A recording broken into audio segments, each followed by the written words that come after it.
क्या पाकिस्तान डिफ़ॉल्ट होने वाला है? अगर पाकिस्तान डिफ़ॉल्ट हो जाता है तो फिर क्या होगा? तो नाज़रीन, आज के इस तज्ज़ियाती वीलॉग में इसी हवाले से बात करेंगे। आप देख रहे हैं द नील टॉक्स और मैं हूं अहमद नबील नील।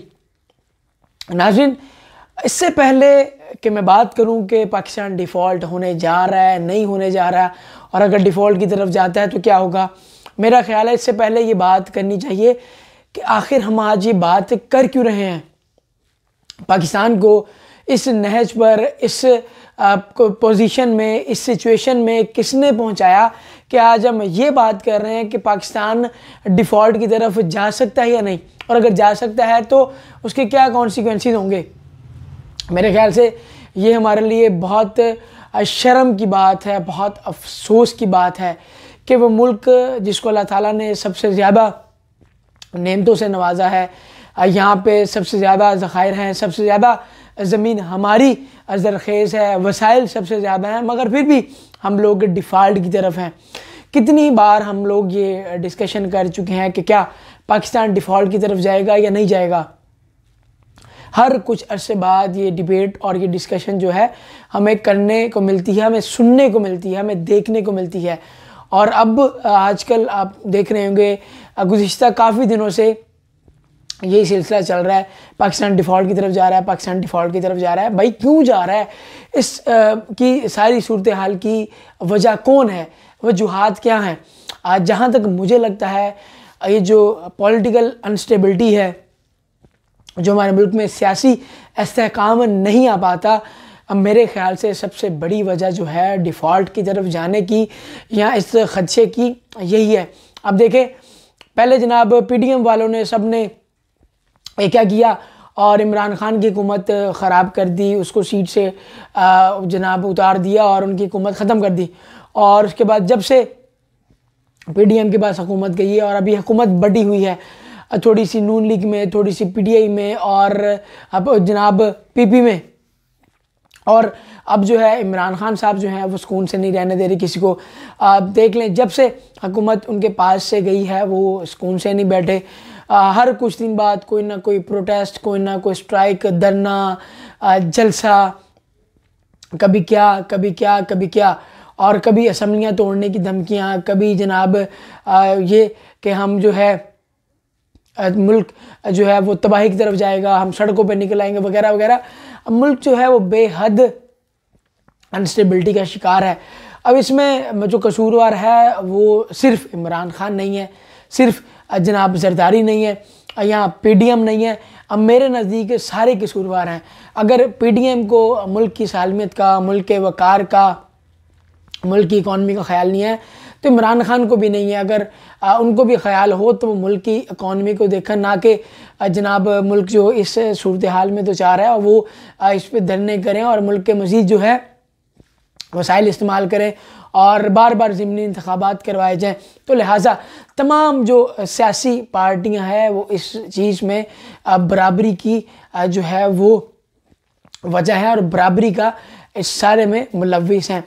और जनाब अब वफाकी हुकूमत की जानिब से ये बात की जा रही है कि जनाब इस डिफ़ॉल्ट से बचने के लिए उन्होंने ये फ़ैसला किया है कि जो 2 पावर प्लांट है वो जनाब बैरून मुल्कों को फ़रोख्त कर रहे हैं।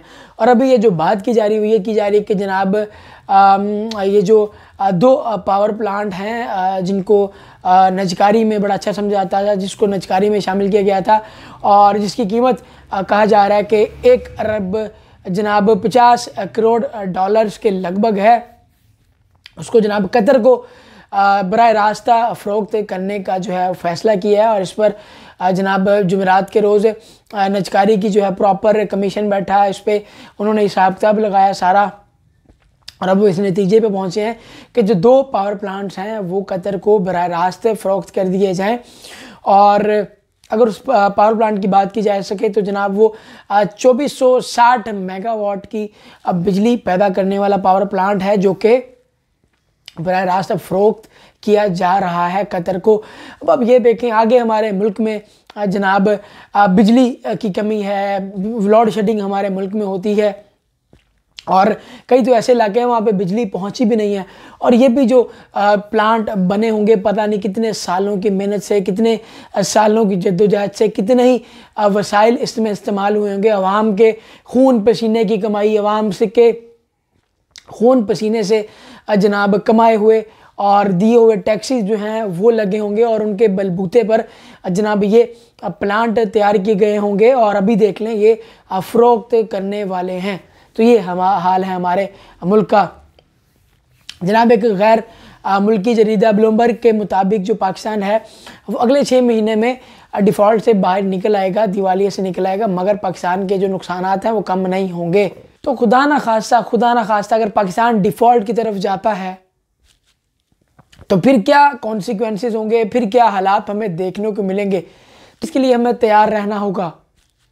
माहिरीन के मुताबिक अगर पाकिस्तान या कोई भी मुल्क डिफ़ॉल्ट की तरफ जाता है तो उसकी बहुत सी सूरतें होती हैं। मुल्क की इकॉनमी बुरी तरह मुतासिर होती है, मुल्क की इंपोर्ट एक्सपोर्ट रुक जाती है। जनाब पूरी दुनिया में पाकिस्तान का या जो भी मुल्क है उसका इमेज ख़राब हो जाता है और जनाब लोग उसको कर्जा देने से डरते हैं और उसके साथ बिज़नेस करने से भी डरते हैं, उनकी ट्रेड रुक जाती है। अगर आप सामान कोई बाहर बेचते हैं तो वो ज़ब्त कर लिया जाए, आपके बहरी जहाज़ ज़ब्त कर लिए जाएँ।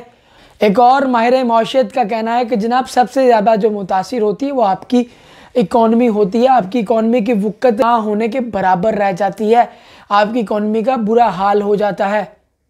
अब वेनेज़ुएला की मिसाल ले लें, जब उनके जनाब दिवालिया हुआ था, डिफ़ॉल्ट हुआ था, तो जनाब उनकी जो इकॉनमी है उसकी वक़्त इतनी ज़्यादा कम हो गई थी कि जो नोट है वो सड़कों पे पड़े होते थे और लोग उस पर से चल चल के जाते थे, उनकी जो वक़्त है इतनी ज़्यादा गिर गई थी। तो नाज़रीन अल्लाह ना करे कि हमारा मुल्क जो है वो डिफ़ॉल्ट की तरफ जाए। पहले ही हमारे मुल्क की जो इकॉनमी है अब वो बहुत ज़्यादा कमज़ोर है, तो अब मज़ीद हम कोई जो है किसी किस्म का भी नुकसान बर्दाश्त नहीं कर सकते। तो दुआ करते हैं कि अल्लाह हमारे हालों पर रहम करे और मज़ीद हमें किसी बड़े नुकसान से बचाए।